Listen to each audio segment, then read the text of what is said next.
Bueno, entonces, ahora sí, bienvenidos a todos mis estimados facilitadores. Les comento que hoy es el primer día del programa de liderazgo transformacional y pues lo vamos a dividir en dos partes. Nosotros tenemos que medir el programa de liderazgo transformacional. Y una forma de medirlo pues va a ser haciendo un pre y un post. ¿Listos? Entonces vamos a hacer la misma prueba hoy y al finalizar el programa, que creo que va a ser en febrero, si no estoy mal, lo volvemos a hacer en forma de pros. Entonces ahí nos vamos a copiar de los cirujanos plásticos con su famoso antes y después. ¿Listos? Aquí hoy nos tomamos todos una foto y en febrero nos tomamos otra en cuanto a las habilidades de un mentor. Pero ustedes dirán, bueno, pero ¿qué tiene que ver un mentor con liderazgo transformacional? Pues mucho. Y es exactamente lo que les voy a explicar ahora. Entonces, primero les voy a dar un breve recorrido de qué es liderazgo transformacional, de dónde viene, y luego vamos a hacer una pequeña actividad de las habilidades del mentor. Espero que ustedes hayan descargado de Google Classroom su herramienta. Entonces, manos a la obra, y aquí mismo me encargo de compartirles rápidamente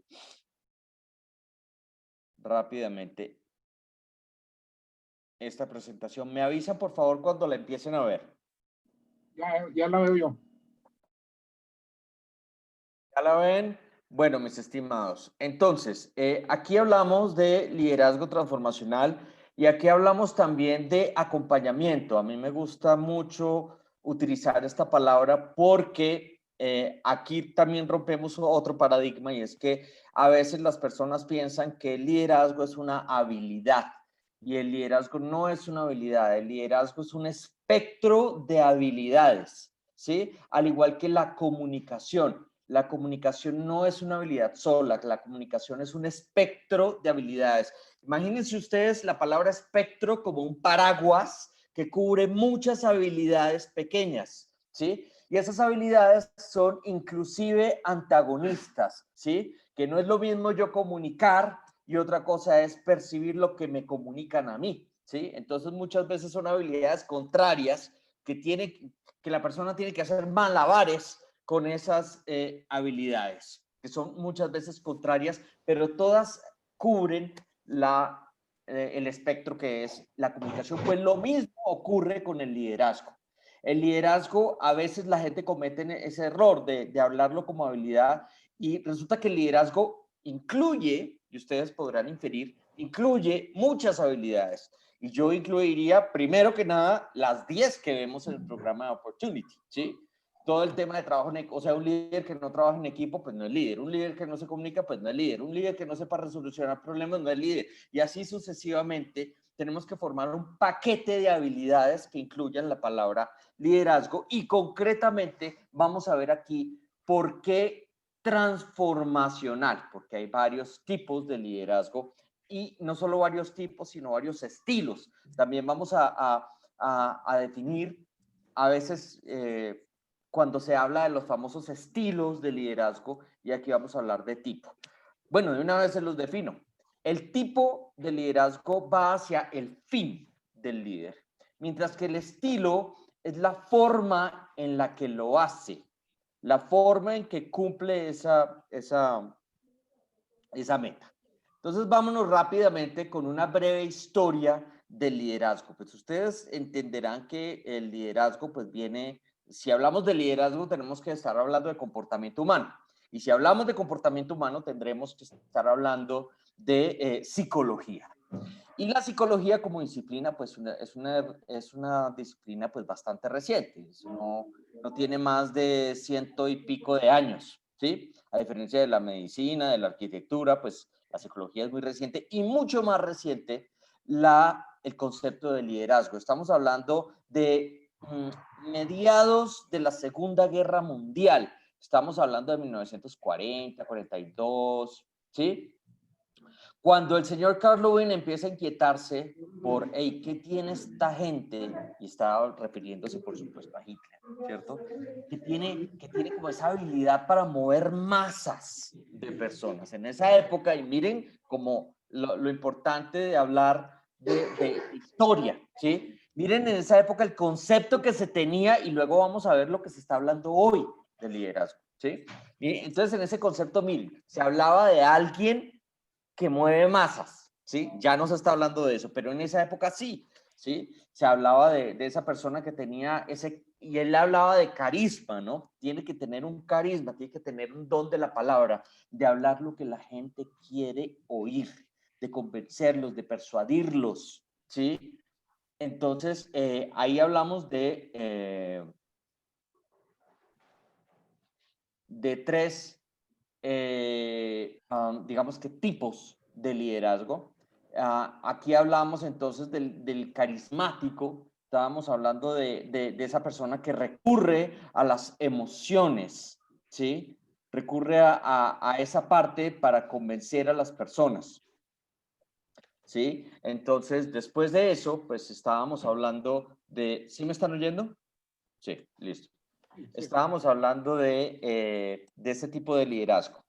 Resulta que empezaron a decir, bueno, pues es que si no tiene carisma, pues no tiene nada que hacer en un curso de liderazgo. Así es simple, como requisito. Y ese es un paradigma que todavía en el 2020 estamos rompiendo. Que la gente piensa que el carisma es el ingrediente principal de un líder. Y ya estamos descubriendo, y la psicología nos está diciendo, pues, ¿cómo te parece que no eras? ¿Sí? Que nos tiene dos noticias, porque eso resuelve la pregunta de los años 80, ¿no? ¿Nace o se hace? ¿No? Esa pregunta yo creo que ya la tenemos todos hasta acá, ¿no? Y resulta que el carisma, como no es una habilidad, el carisma es un rasgo de personalidad. El carisma es el condimento que le ponemos a nuestra forma de comunicarnos, ¿sí? Pero el carisma no se desarrolla. Lo que sí se desarrollan son las habilidades sociales, son las habilidades de comunicación. Eso sí que se desarrolla, pero el carisma no. Eso quiere decir que si les ofrecen un diplomado de carisma, los van a estafar, ¿vale? Entonces, seamos un poquito escépticos con eso. El carisma uno lo ve en un niño de 5 años, ¿sí? Uno ya ve, ay, mire, este niño ya, o sea, mueve masas, convenció a los otros niños para que jugaran lo que él quería comer. ¿Sí me explico? Pero no es una habilidad, sino es algo más en las personas. Eso trae una buena noticia y una mala noticia, ¿cierto? El que nació carismático, pues maravilloso, lo felicitamos. Y si va a utilizar ese carisma para bien, lo felicitamos y por favor que no lo utilice para el mal, que esa es otra de las críticas que se le hace al liderazgo carismático. Pero ¿cuál es? Y el que no nació carismático, pues lo sentimos mucho, no hay forma de desarrollarlo, ¿sí? La buena noticia, ¿cuál es? Que el carisma ya no es un ingrediente importante en el liderazgo como se pensó durante muchísimos años. Que si tienes carisma, maravilloso. Que si no lo tienes, pues también maravilloso. Porque si quieres generar transformaciones en las personas y en las organizaciones, no es necesario el carisma si no lo tienes. Hay formas mucho más poderosas de generar transformaciones. Y esas son las que vamos a aprender durante este programa, ¿sí? Entonces, no es que estemos satanizando el carisma es maravilloso si se tiene, pero no es necesario para transformar como sí se pensó hace muchos años. Entonces el carisma pues empezó la gente empezó a desencantarse un poquito por el carisma, porque pues empezaron a ver en temas políticos, en temas educativos, en temas organizacionales, pues gente muy carismática que predicaba mucho, de hecho mucho más de lo que aplicaba. Y de hecho también se contradecía mucho, ¿sí? Entonces, pues como les dije, eso lo empezamos a ver en la política, eso lo empezamos a ver en muchas sectas religiosas, lo empezamos a ver cómo se aplica ese carisma para lo negativo, ¿sí? Entonces dijeron, no, por ahí no puede ir la cosa.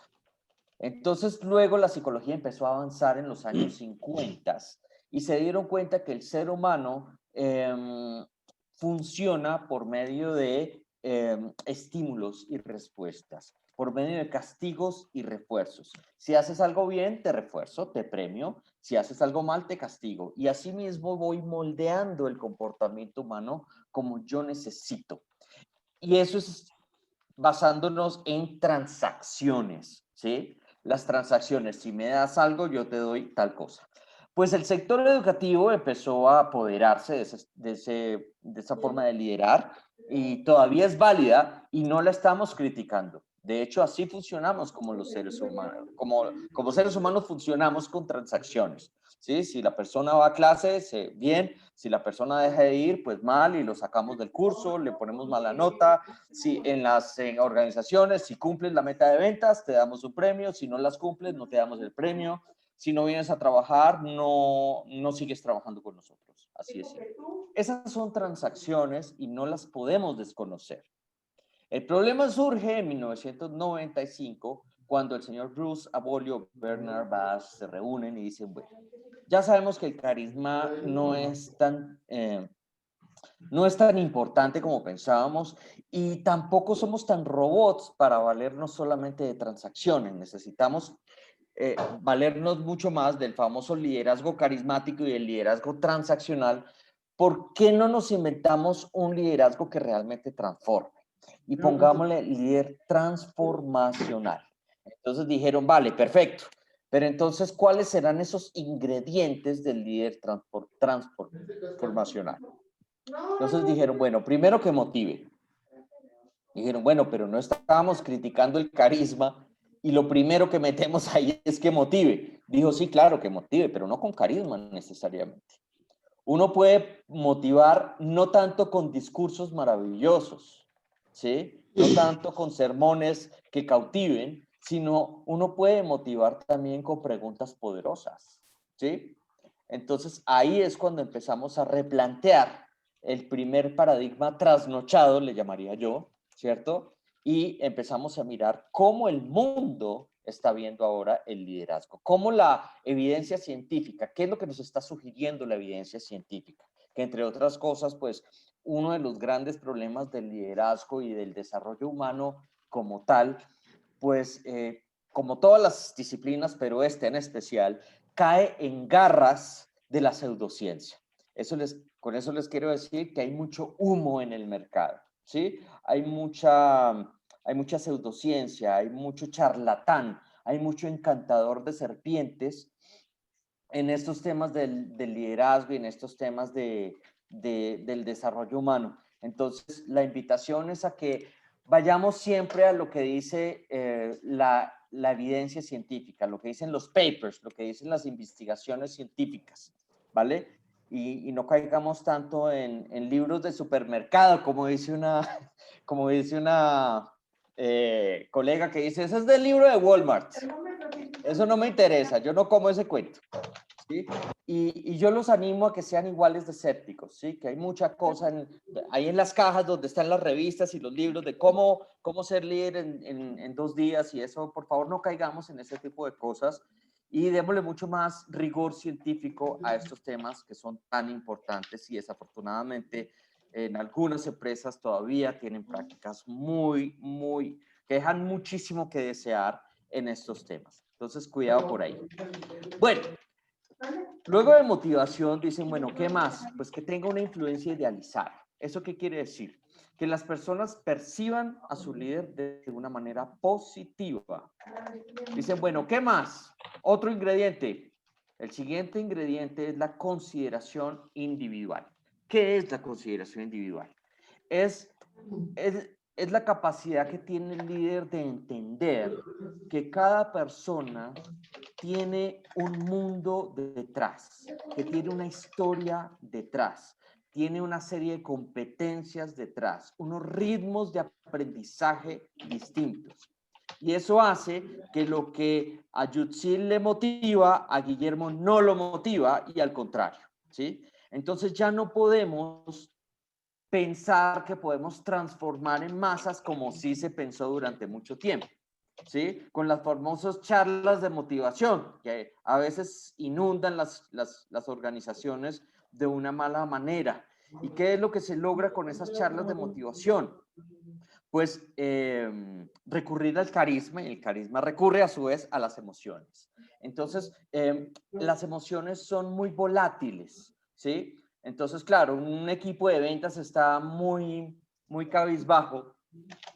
Y claro, después de una charla y que, no sé si ustedes vieron la película Yes, con Jim Carrey, que es una burla a todas estas cosas que se hacen desde la pseudociencia. Entonces son estas charlas donde no digas nunca que no, querer es poder y que no sé qué, y bueno, todos, y que si fulano que no tiene ni brazos ni piernas pudo, tú también vas a poder ser el mejor vendedor de la empresa y todo ese tipo de cosas. Entonces todo el mundo, ya, sí, sí, sí. Y eso eso no genera transformación. Lo que se genera es un fenómeno que se llama euforia postprograma. Eso lo dice se me escapa el apellido de un profesor de la Universidad de Londres que pues hace unas críticas muy grandes a eso. Y esa euforia postprograma, como es tan emocional, pues es muy engañosa. Y si tú ves una gente que estaba bajona y luego de eso sale sí, sí, sí, sí, sí, pues la gente de recursos humanos se codea y dice, perfecto, nos funcionó esta charla de motivación.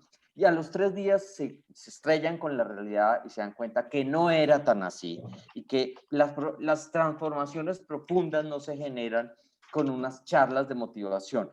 No quiero que tampoco me perciban esto como que estoy satanizando las charlas de motivación. Hay conferencias maravillosas. Yo soy adicto a TED, por ejemplo, ¿sí? Pero el error no es la conferencia como tal. El error es pensar que estamos generando transformaciones con una conferencia, ¿sí? Esa es la gran diferencia. ¿Cuál es el alcance? Y en las empresas no lo han podido entender. En las empresas creen que forman líderes con una conferencia de 1 hora de liderazgo, ¿sí? O los ponen a leer un libro de liderazgo y creen que ya asunto arreglado. Ese es el error. El error no es el libro, el error no es la conferencia, ¿sí? El error es pensar que se puede lograr eso con eso, ¿sí? Entonces, yo creo que tenemos que definir muy bien cuál es el verdadero alcance de una charla de motivación. Que hay charlas maravillosas, inspiradoras, increíbles, pero ¿cuál es el alcance? Sensibilizar. Sensibilizar a las personas sobre la importancia del liderazgo. Pero hasta ahí llegamos.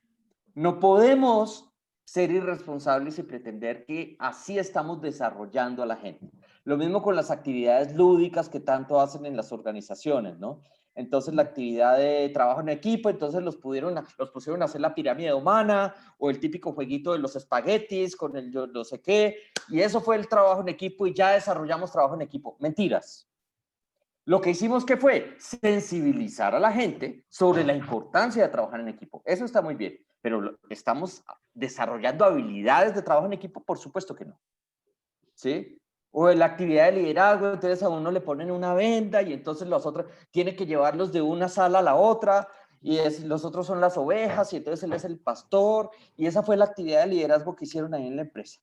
No estamos desarrollando liderazgo ahí, estamos sensibilizando, que es otra cosa, ¿vale? Listos. Entonces continuemos. La consideración individual entonces rompe con el paradigma viejo que era, oiga, podemos transformar 100 vendedores en 1 hora, maravilloso. Pues no es tan fácil como pensábamos. ¿Listos? Pero falta un ingrediente. La estimulación intelectual. De esa es tan importante que vamos a dedicar la siguiente diapositiva para eso. La estimulación intelectual, palabras más, palabras menos, es la capacidad que tiene el líder. Bueno, un segundito, aquí les hago un recorderis de la consideración individual, que es una historia única, y la estimulación intelectual es la que realmente consiste en un proceso de exploración, detección de creencias limitadoras, emociones, comunicación, conflicto, resistencias al cambio, para luego desafiarlas y posteriormente pasarlas a un plan de acción y seguimiento. ¿Sí? Eso lo hace un mentor. Entonces, ahora es cuando empezamos a ver qué tiene que ver un mentor. Un mentor tiene que ser un líder transformacional obligatoriamente. ¿Sí? Un facilitador de desarrollo de habilidades blandas debe ser un líder transformacional, obligatoriamente. Es como un piloto debe saber de nubes, Un piloto debe saber de meteorología. Un piloto que no sepa de meteorología para mí no es piloto. Un facilitador desarrollador de habilidades blandas debe saber de liderazgo transformacional si lo que pretende en su trabajo es desarrollar personas, desarrollar el talento de las personas, desarrollar las habilidades blandas de las personas. Pues un facilitador de habilidades blandas tendrá que tener la capacidad de ejercer una estimulación intelectual, que es este proceso.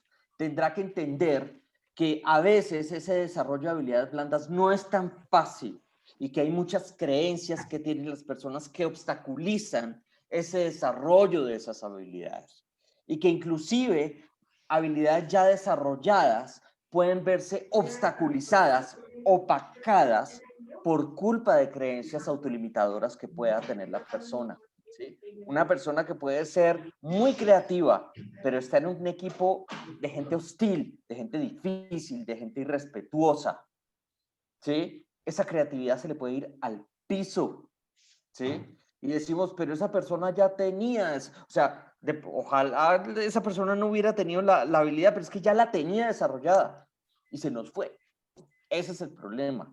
Ese es el siguiente misterio de las habilidades blandas. A diferencia de otros conocimientos. Por ejemplo, yo me puedo saber la historia de México.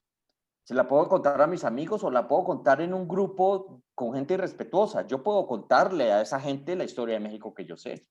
Entonces, la historia de México que yo tengo en mi cabeza no va a depender que si el equipo es bueno, que si el equipo es malo, que si estamos estresados, o sea, yo igual la voy a contar. A diferencia de las habilidades blandas, van a ser muy vulnerables dependiendo del contexto. Entonces ahí es cuando vienen las habilidades del liderazgo transformacional, de entrar en ese proceso de exploración y detección de todos estos factores que directa o indirectamente contaminan ese proceso de desarrollo de habilidades. Bien, entonces vámonos directamente con la estimulación intelectual, que es realmente lo que más me interesa. Aquí pueden ver que es de un paper del 2015, ya sé que han pasado 5 años, pero también les cuento que no ha habido nada nuevo de estos 5 años para acá. Y se los digo yo que soy ratón de biblioteca, yo me la paso mirando a ver qué es lo último que está saliendo en estos temas, ¿sí? Y del 2015 para acá no ha salido nada distinto a esto. Bueno, les cuento, estimulación intelectual, entonces, ¿qué es? La estimulación intelectual, y se los digo rápidamente, viene de una teoría que se llama la teoría de la economía cognoscitiva. ¿Sí? ¿Cuál es la economía cognoscitiva? Es cómo nuestro cerebro aprendió a hacer dos o más cosas al tiempo. ¿Sí? Entonces, ¿cómo creen ustedes que lo logró? Les hago esa pregunta. ¿Cómo ustedes creen que se logró eso? Que el cerebro dijo, ah, listo, ya sé cómo hacer dos cosas al tiempo. A través de la práctica. Las necesidades también, ¿no? También. El ambiente te obligó. Pero ¿cuál fue esa fórmula que ideó el cerebro? Pues pasar la información de la mente consciente a la inconsciente y hacerlo de manera automática. Va por ahí, Guillermo. Muy bien, por ahí es. El cerebro dijo, pues ya sé, me concentro en una cosa y pongo la otra en piloto automático. Entonces, al poner algo en piloto automático, pues entonces me puedo concentrar mejor en la otra cosa y ya puedo hacer las dos cosas. Maravilloso. Entonces yo ya puedo estarme cepillando los dientes y estar buscando el otro zapato que dejé debajo de la cama, ¿sí? Yo puedo estar manejando, ¿cierto? Pero también puedo estar manejando la barra de cambios de forma automática. No carro automático, sino yo manejando la barra de cambios de manera automática, pero estar también riéndome de los chistes que me está contando un amigo con el que voy en el carro, o estoy pensando en la avenida por la que voy a cruzar ahora, ¿sí? Entonces, o estar masticando chicle y estar amarrándome los zapatos al tiempo, ¿sí? Entonces, puedo estar haciendo dos cosas o más, bueno, las mujeres más de 3, 4 al tiempo, pero, en teoría es eso. Pues eso es maravilloso y por eso se llama economía cognitiva para no caer en anglicismos. Entonces, el tema es que todo es maravilloso o no. esa teoría cognitiva es una maravilla, ¿no? Nos ha ahorrado muchas cosas, pero ¿todo es color de rosa? No, definitivamente. ¿Cuál sería el precio que tenemos que pagar por esa famosa economía cognitiva? ¿Cuál sería el inconveniente, la parte negativa? Los oigo. O también puede ser que alguna habilidad la hagas, o sea, bueno, alguna de las dos cosas que estés haciendo la hagas un poco deficiente. Sí. ¿Qué más?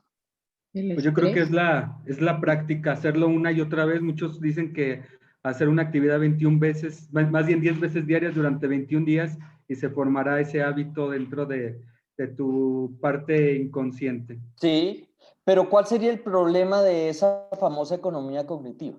De poner algo en piloto automático. Que Porque manejes así de y... vista es buenísimo. Sí, ahí, por ejemplo, los ejemplos que ponías, Oscar, yo pensaría que una negativa podría ser que manejes el vehículo y que vayas hablando por teléfono, ¿no? Algo, una mala práctica. Sí, ok. A Bueno, pues veces les vamos cuento. a veces vamos a la tienda y no sabemos ni qué íbamos a comprar porque ya vamos en piloto automático, o a veces vamos a otra habitación y decir, ¿por qué venía? ¿Por qué venía? Pero lo haces de manera inconsciente. ¿Tú llegas a un almacén y dices por qué venía? Guillermo, creo que tenemos que Todos. hablar más tarde. Sí, claro No, que sí. todos, Después todos. del webinar tenemos que hacer una consulta, ¿vale? No mentira. Me preocupa. No, a todos nos pasa.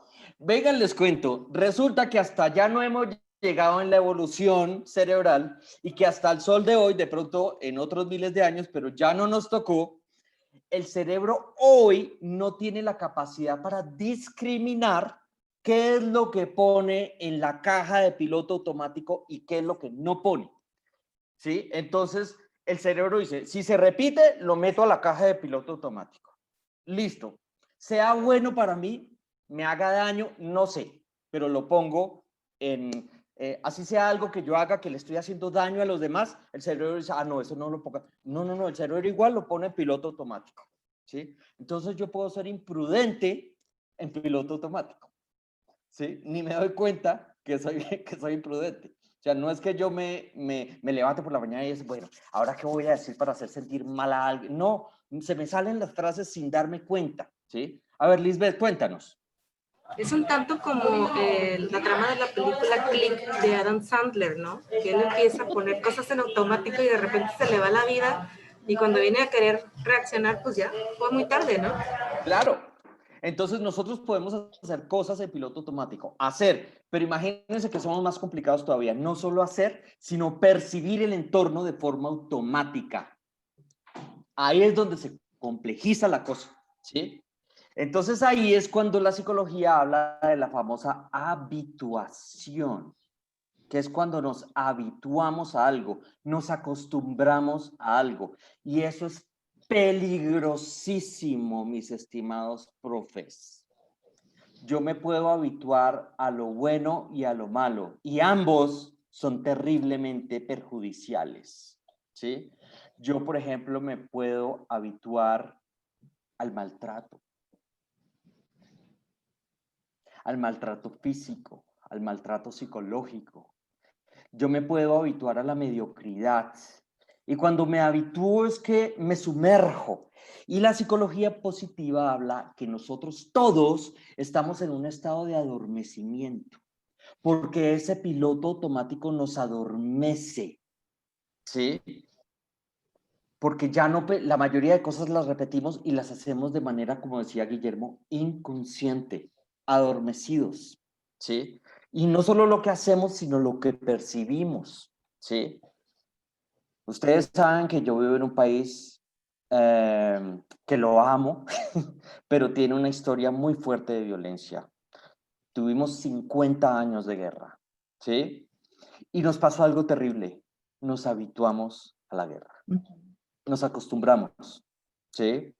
Y cuando yo terminé de hacer mi maestría en España, pues yo le decía a todo el mundo, ay, tienen que ir a Colombia, y después empecé, como la situación en esa época estaba tan dura, todo el mundo, oye, ¿puedo ir? Y yo como que, uy, todo el mundo quería, y yo, bueno, listo. Entonces llegó una compañera del máster de España, estábamos aquí en Colombia, llegó a visitarme, y nos iban a llevar a una parte y estábamos viendo el noticiero, y el noticiero decía, bueno, acaban de matar a 20 campesinos en el pueblo tal. Y mi amiga se queda así, mataron a 20 personas. Me dice, Oski, porque a mí todo el mundo me dice, Oski, mira, acabaron de matar 20 personas. Y si yo, sí, ya, va, apura, termina de comer porque ya nos van a recoger en el carro. Me dijo, qué tristeza, o sea, ya se habituaron. ¿Cómo se habituaron a la guerra, a la maldición de la guerra? Ya te importa 5 que hayan matado 20 personas. Yo, sí, pero ¿qué podemos hacer? Se nos está haciendo tarde, come. Y ella dijo, qué triste que se hayan habituado, ¿no? Entonces, eso es lo que no queremos que pase, ¿sí? Que nos habituamos como país, pero también nos podemos habituar en las organizaciones, a hacer las cosas de una forma igual, ¿sí? Hasta que viene alguien, líder transformacional, que nos sacude a todos, es decir, pero ustedes, ¿por qué hacen esto en una semana? Yo vengo de un lugar donde lo hacíamos en 3 días, haciéndolo así, y uno, ¿sí? Porque lo peor de todo es que la habituación no, como vivimos en un estado de adormecimiento, la habituación, cuando vamos sumergiéndonos debajo, ¿sí? No nos damos cuenta de lo que está pasando. Que no sé si ustedes han visto el ejemplo de la rana, ¿cierto? La rana cuando la ponen, la rana se habitúa a la temperatura, ¿sí? Entonces a la rana la ponemos en una olla con agua y el agua empieza a calentar. Cuando se empieza a calentar, la rana no hace así, la rana se queda ahí porque se acostumbra al calor hasta que ya el agua la empieza a quemar y se muere. Afortunadamente nosotros no nos habituamos sensorialmente a la temperatura y un poquito caliente saltamos para que no nos queme, pero tristemente sí nos habituamos en el resto de las cosas. Y lo peor de todo es que ni siquiera nos damos cuenta que estamos habituándonos, ¿sí? Hasta que alguien nos dice, oiga, ¿usted qué hace con esa persona? ¿Cómo le está haciendo la vida? ¿Cómo le está dañando su vida? Y usted sigue con esa persona. Y uno, no sabe, porque uno cree que la vida es así, ¿sí? Que la vida no puede ser mejor, sino que la vida es así. Y ese es el tema de la habituación, ¿sí? Que uno dice, ay, me estoy habituando. No, uno va hundiéndose y va hundiéndose sin darse cuenta. Entonces, ¿a qué vamos con todo este tema de la habituación? Pues que la psicología positiva habla del famoso self-awareness. Los gringos hablan mucho del self-awareness. El self-awareness es como el antivirus que tienen cada uno en los computadores de ustedes, que está en un continuo escaneo, ¿sí? Está buscando virus, malware, bueno, todo eso continuamente, ¿sí? Para que cuando lo encuentre, lo replantee, lo ponga en cuarentena. Bueno, yo no sé lo que hace. Pues nosotros tenemos que tener un antivirus instalado aquí. En este caso, no escanea virus ni malware, sino escanea creencias continuamente. ¿Qué creencias hacen que yo tenga comportamientos que me están haciendo daño, que le estoy haciendo daño a los demás a corto, mediano, largo plazo? Entonces ahora se está hablando que esa es la verdadera inteligencia, más allá de los máster y doctorados que pueda tener una persona. La persona realmente inteligente es aquella que continuamente está escaneando todo lo que tiene que mejorar en su vida, todo lo que tiene que transformar. Y la que continuamente está haciendo que los demás hagan lo mismo es considerada líder transformacional. Eso es realmente ser inteligente según la psicología positiva, la psicología moderna. Está hablando de eso. Más allá que resuelvan una ecuación matemática, más allá que sean rápidos en tal cosa o en tal otra, pues esa es la verdadera psicología. Entonces aquí estamos hablando ante todo de inteligencia humana. Entonces lo primero que hablamos aquí es esa capacidad para mantener un estado de alerta en esas cosas. Y ese estado de alerta es muy complicado tenerlo porque estamos acostumbrados pues a adormecernos. Y los gringos también hablan mucho de la palabra insight. El insight es como ese momento de lucidez. Y hablo de momento como un pequeño momento. ¿Saben por qué pequeño momento? Porque nos volvemos a dormir otra vez, ¿sí? Entonces es como una sacudida que la persona como que cae en cuenta en lo que está metida, en el error en el que está, y por un momento ve luz, pero nos volvemos otra vez a dormir. ¿sí? Por eso se llama de insight, como un instante, como un momento. Entonces lo que hace ese líder transformacional es generar esas sacudidas, generar esos instantes de lucidez. Bueno, esa estimulación intelectual incluye también, por eso intelectual, se los digo porque muchos facilitadores me dicen, pero ¿qué tiene que ver eso con inteligencia? ¿Sí? Por eso les aclaré que la inteligencia de verdad es esto. Entonces, es ese proceso de escaneo de creencias y entender que cuando que mis creencias son como las gafas que tengo, ¿sí? Ante la vida. Y eso produce percepciones. Y esas percepciones producen comportamientos. Si yo tengo la creencia que la gente de Honduras es vaga y no le gusta trabajar, y llega Lisbeth y me dice, mira, tienes que hacer un proyecto con gente de Honduras. ¿Yo cómo voy a percibir esa frase que me dice Lisbeth en ese momento? Voy a decir, uy, no, aquí me va a tocar trabajar el doble con esta gente.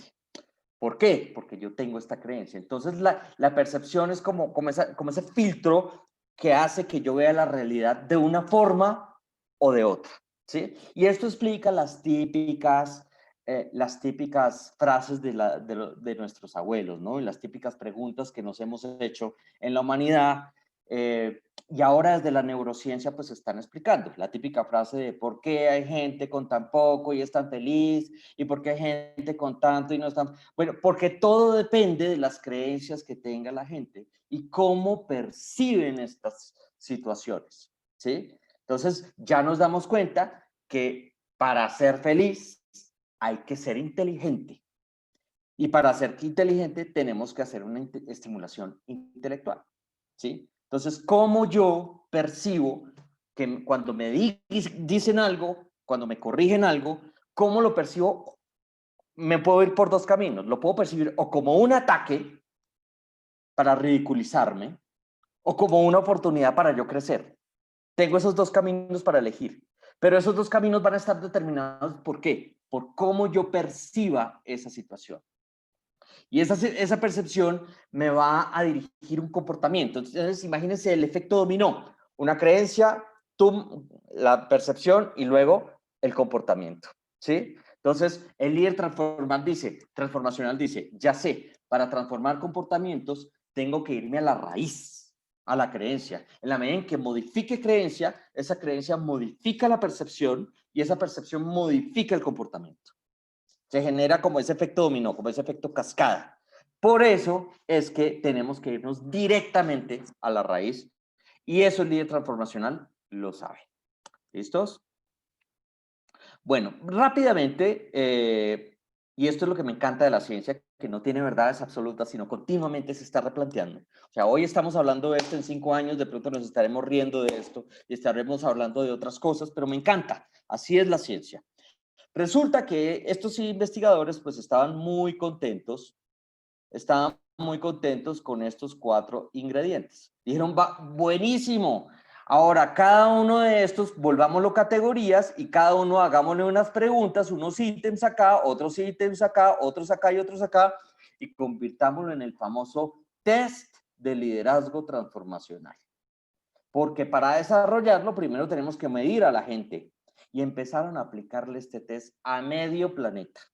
Sobre todo en el sector educativo, el sector financiero, en el sector organizacional en general, ¿vale? Y entonces empezaron a ver, por ejemplo, en la estimulación intelectual, había preguntas como que, ¿soy bueno cambiándole las creencias a mi equipo de trabajo, por ejemplo? Entonces, pues todo el mundo ponía sí, sí, sí. Y había muchas respuestas muy altas y generaban puntajes muy altos. Entonces, por ejemplo, a una persona que había sacado un puntaje muy alto en liderazgo transformacional, que era muy bueno transformando, ¿sí? Porque las escuelas de liderazgo después del 95 empezaron a enfocarse en vamos a desarrollar habilidades para que las personas transformen a los demás, para que sean líderes transformacionales. Y se enfocaron solo en eso. Y ahí fue el error. ¿Por qué el error? Porque las personas graduadas de ahí tomaban este test y decían, bueno, soy muy bueno transformando a mi gente. Decían, oiga, pero fulano de tal es muy bueno transformando a su gente, pero no le puedes decir esto, porque se pone como una pantera. Entonces ahí decían, esa fotografía del líder no estaba tan completa. Porque ¿qué sacamos teniendo una persona que es muy buena transformando, pero no se deja transformar? ¿Sí? No se le puede decir nada porque, mejor dicho, estalla esto a gritos. Entonces, no podemos hablar de un líder transformacional auténtico. Tenemos que agregarle otras cosas. Y ahí ya está, del 95 nos pasamos al 2011.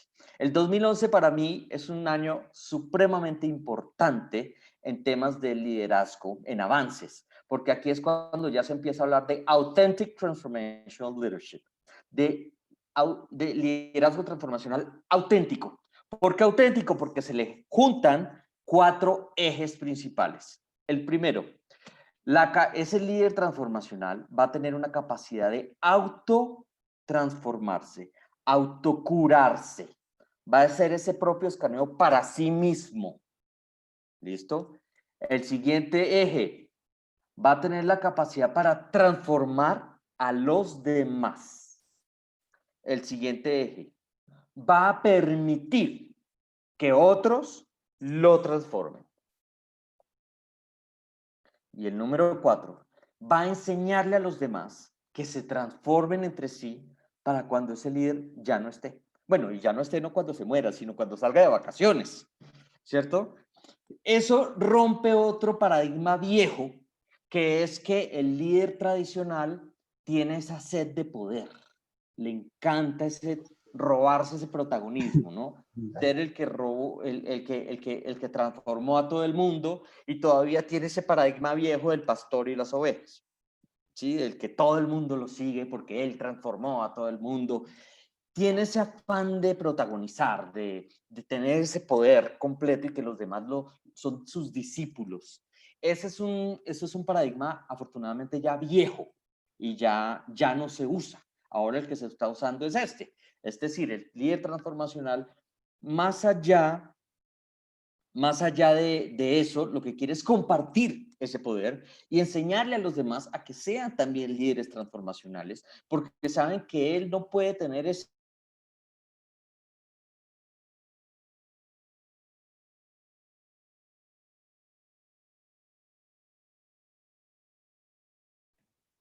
Ya se nos fue Oscar. Hombre, en la mejor parte. Y todos así, no. Estábamos todos emocionados. Así, ya quiero. Pensé, ¿falló mi compu? No. Es el mensaje que te llegó. Tienes que transformarte.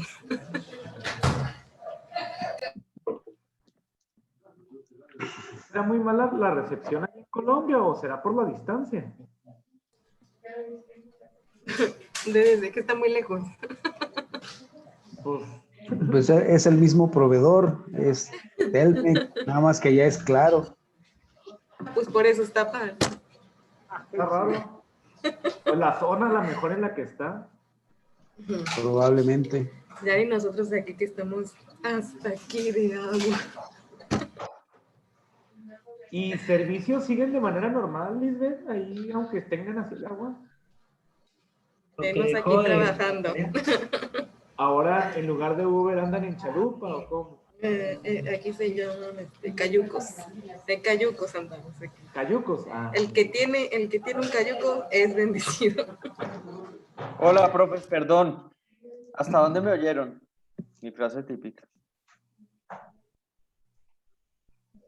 A ver. ¿Alguna pregunta sobre lo que hemos charlado de liderazgo transformacional? Iba muy suave cuando lo que estabas hablando del ¿Perdón? liderazgo transformacional y nos quedamos, ¿qué pasó? Bueno, profes, vengan, les cuento y seguimos ya con el ejercicio. Entonces, ¿a qué viene todo esto?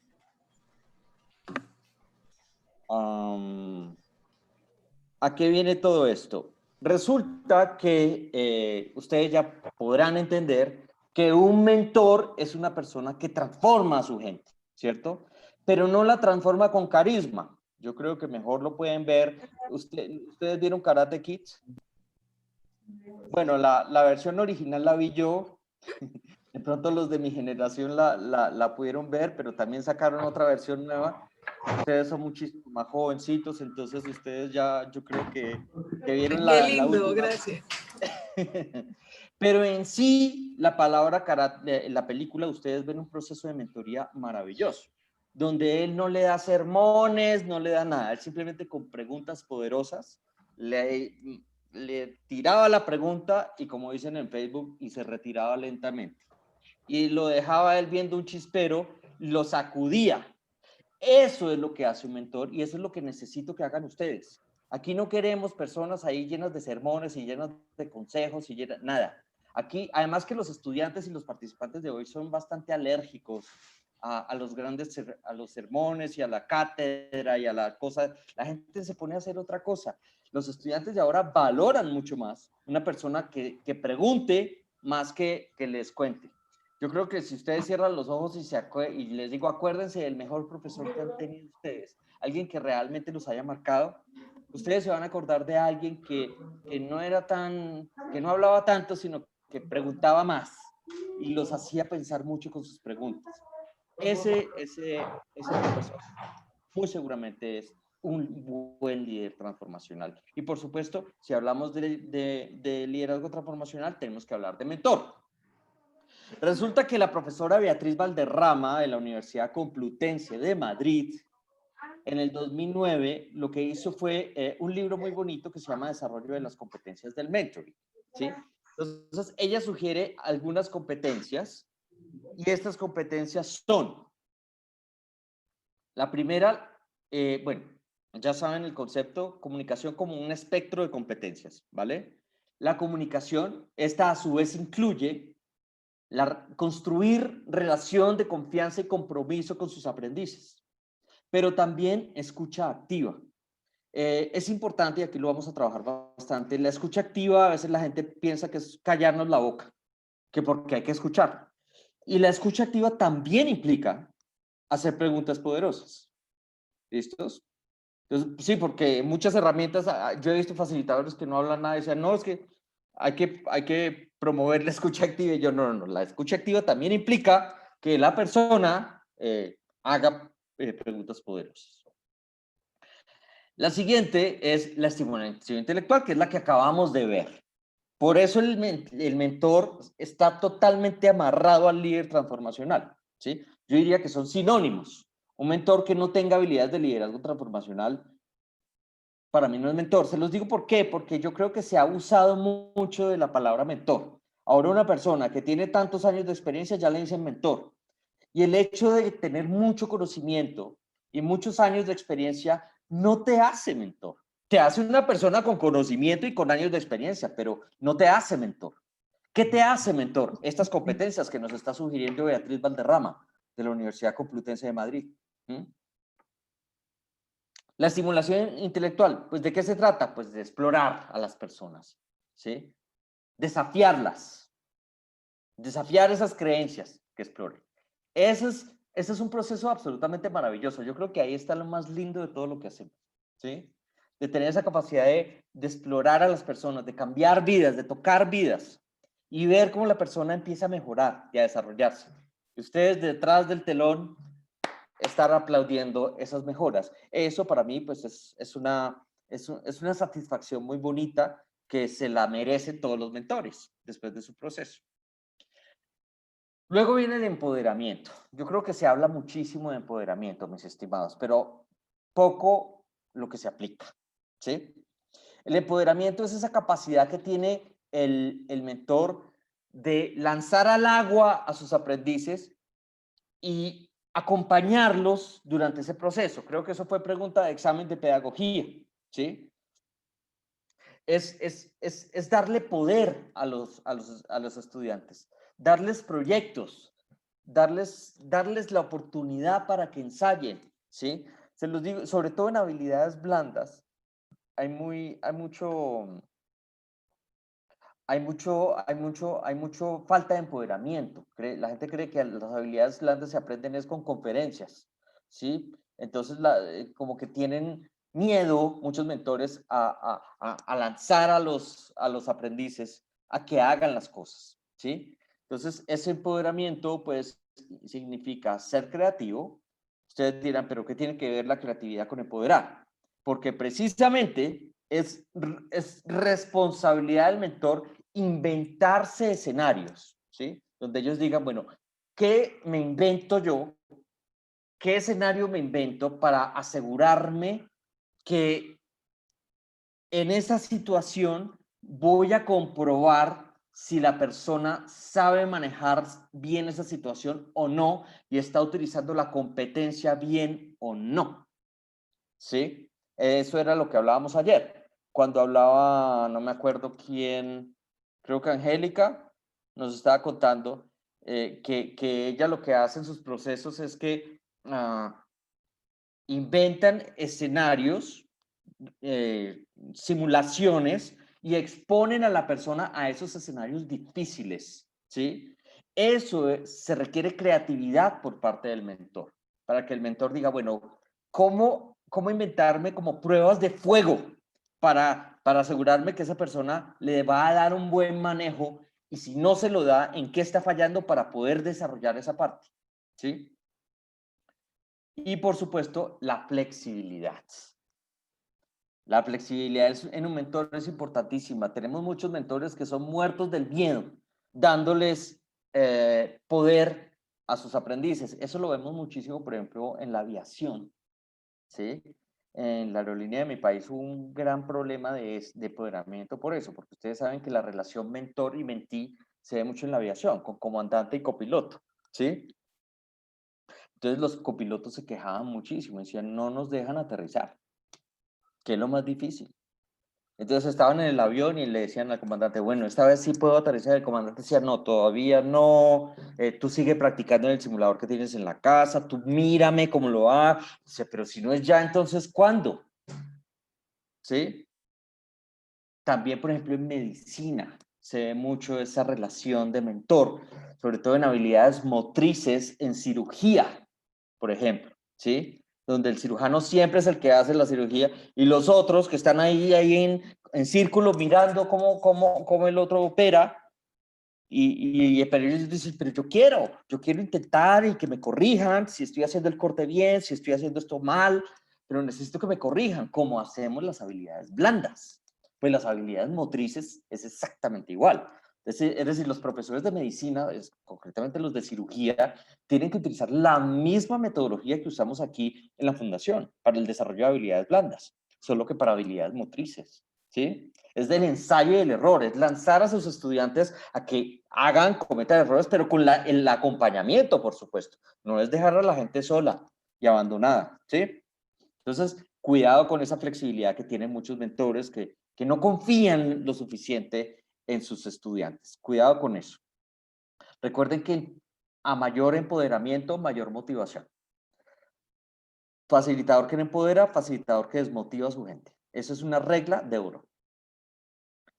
Orientación al logro. ¿Qué es esa orientación al logro?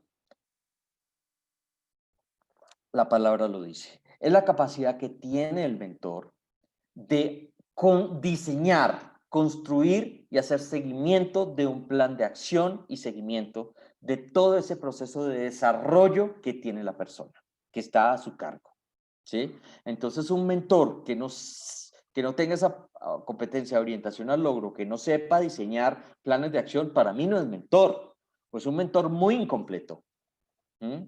Entonces, ese mentor va a tener que utilizar la metodología GROW, que ustedes más o menos se utiliza mucho en procesos de coaching, ¿sí? El GROW es como un acrónimo, ustedes saben, ya han visto bastantes acrónimos aquí en el programa. El acrónimo GROW viene de la G, que es goal, que es meta, ¿cierto? Primero definir qué es lo que yo quiero desarrollar en esta persona. La R viene de reality, que es, bueno, ¿cuál es la realidad de hoy de esta persona? ¿Qué es cómo yo quiero ver a esa persona en junio del 2021, pero cómo está esa persona el 6 de noviembre del 2020? Tomémosle una foto hoy y luego miremos qué es lo que hay que mejorar después de haber visto la foto de hoy, ¿cierto? La O es obstacles, ¿sí? ¿Cuáles van a ser esas piedritas en el camino que nos vamos a encontrar durante todo el proceso de desarrollo? Y la W es la palabra will, que es ¿qué es lo que vamos a hacer? ¿Cuáles van a ser esas tareas, esas acciones diarias, semanales, mensuales, para lograr lo que queremos en junio del 2021? Para los que quieran más información, YouTube está lleno de tutoriales de la metodología Grow. Yo creo que si no los han visto antes, pues se pueden profundizar ahí. Pero es ideal tener esa metodología para un proceso de mentoría. Y por supuesto hacer seguimiento. Somos muy buenos diseñando planes de acción, pero planes de acción que terminan guardados en un cajón lleno de hongos. No hacemos el seguimiento, no nos gusta, no lo hacemos bien. Entonces un mentor debe ser un experto haciendo seguimiento porque es el termómetro de todo ese proceso de desarrollo de la persona. Aquí pues vamos a verlo, va a ser la última sesión, si no estoy mal, ¿vale? Entonces, basado en esto, mis estimados profes, ¿qué hora es? Ups. Basado en esto, entonces lo que vamos a hacer es una cosa. Se van a reunir en equipos, puede ser hoy por la tarde, como quieran, se pueden reunir en equipos de 3, ¿listos? En equipos de 3. Y van a hacer la herramienta. ¿Cómo es la herramienta? Ustedes ven que la herramienta tiene una hoja por cada competencia, ¿sí?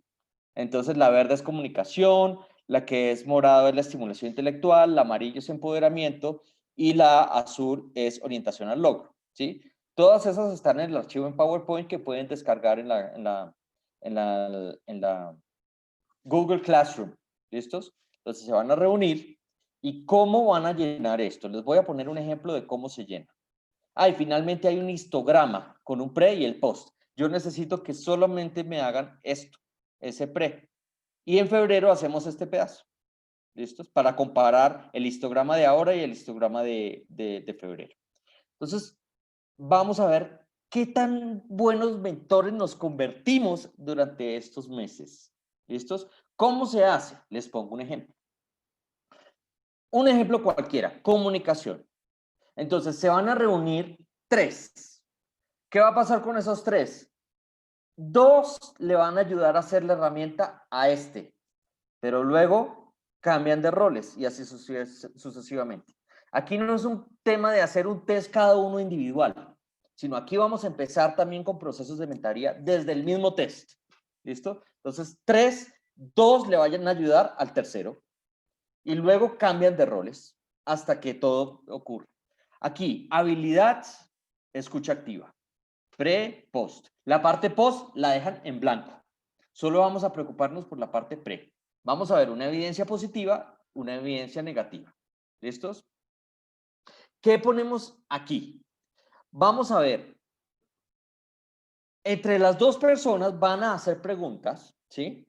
Y la otra persona tiene que contarnos un ejemplo de qué ha hecho bien con respecto a escucha activa. ¿Listos? Y aquí, ¿qué me falta por desarrollar? Les pongo un ejemplo. Trato de escuchar a mis colaboradores cuando me cuentan sus problemas. ¿Listos? Esta es una evidencia que yo no estoy tan mal en escucha activa. ¿Listos? Ahora una evidencia negativa, una evidencia que pruebe que tampoco soy perfecto en escucha activa y tengo que seguir trabajando un poco más en escucha activa. Entonces aquí vamos a poner un ejemplo de la evidencia negativa.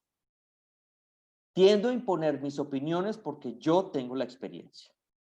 Y esa es una evidencia que todavía me falta trabajar un poco más la escucha activa, pero con ejemplos reales que ustedes hayan vivido, con la ayuda de sus dos compañeros. ¿Estamos claros ahí? Listo, mis profes. Esto lo hacemos... ¿Perdón? Te iba a preguntar precisamente la columna de la P. ¿Ese número de dónde saldría? Vale. La P es un puntaje, ¿sí? De 1 a 5 le vamos a poner cuánto consideramos nosotros que estamos en esa habilidad. No quiero 5, por favor. ¿Sí? Seamos más humildes. Además, también queremos ver los cambios. Isaí, tú tienes una pregunta. Sí, disculpa, Oscar, me estás diciendo que en equipos y luego en la tarde, la verdad yo no tengo posibilidad el día de hoy de conectar. O mañana, o sí, no, Domingo. o el lunes, o el martes, Ah, cuadren. muy bien, excelente. Sí, el hecho es que para el próximo viernes me gustaría que todos entregaran el histograma, ¿sí? Entonces Excelente. júntense el lunes, o el martes, o el miércoles. Cristian, adelante, por favor. Sí, Oscar. Nosotros nos vamos a reunir, vamos a seleccionar con qué compañeros nos vamos a reunir o Sí, tú nos vas a asignar. ustedes pónganse de acuerdo ahí en el grupo. Eso es parte Ok. del ejercicio. Vamos a Bueno, numerarnos. Listo. Luego miren. Entonces, bueno, rápidamente, eso esto es un error. Aquí no ha habido, ¿sí? Esto es un ejemplo de post, pero aquí aquí no se llena.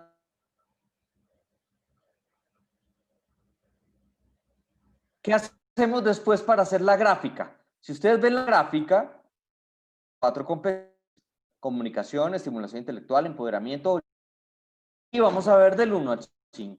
Pues dependiendo de lo que hayamos obtenido en la competencia, pues nos vamos a poner aquí. Por ejemplo, en comunicación tuve 2,5, por ejemplo, no sé. Ustedes pónganse el puntaje que ustedes consideren. Esto no da puntajes exactos. Es subjetivo al 100%. Queremos es cómo se perciben ustedes.